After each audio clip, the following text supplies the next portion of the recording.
Hey Cevans TV family, today's message is personal. It's not just something I created, it's something I lived.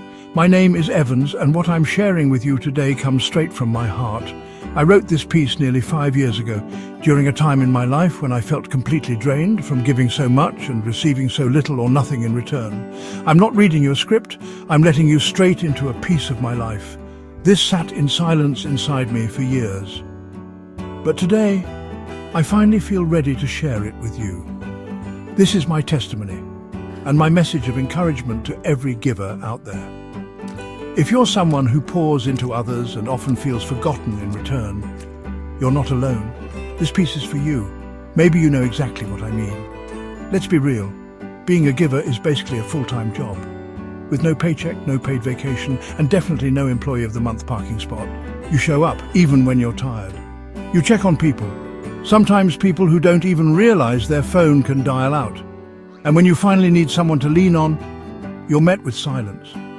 There were days I gave everything, my time, my energy, even my joy, and when I needed just a fraction of that love back, the very people I once held up were nowhere to be found. It's like kindness had a cost.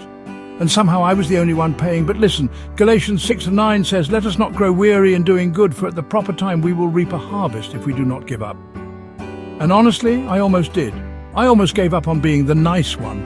I started thinking, is kindness a weakness in a world where ego is basically a national sport? Then one night I stumbled onto Luke 6:35 that says, "Do good, lend without expecting anything in return." That hit me because, wow, real love doesn't keep score. Real kindness doesn't need a camera crew. You plant seeds with every act, even if you never get to see the flowers. Look at Mother Teresa. She loved so hard, people wondered if she had a backup battery. She didn't give for the applause. She gave because love was who she was. Think of Chadwick Boseman, visiting children with cancer quietly while fighting his own battle. No cameras, no spotlight, just love in action. That's what real impact looks like. Maybe you're not a superhero, maybe you don't have a cape, but your quiet giving, it's a superpower. You might not get trending hashtags, but you're the reason hope trends in someone's life. So if you're watching this thinking, yeah, that's me, I keep giving, but I'm running on empty, please listen up. You are not soft, you are sacred, you're not foolish, you're faithful. Proverbs 19:17 says, "Whoever is kind to the poor lends to the Lord, and he will reward them." That means every unseen act, every text you send, every smile you give, it echoes in heaven, even if it goes unnoticed on earth. Maybe your reward isn't money or spotlight. Maybe it's peace. Maybe it's being the reason someone else didn't quit today.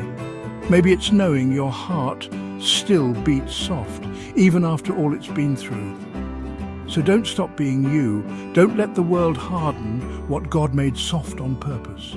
Even if your light only reaches one person, it was worth it.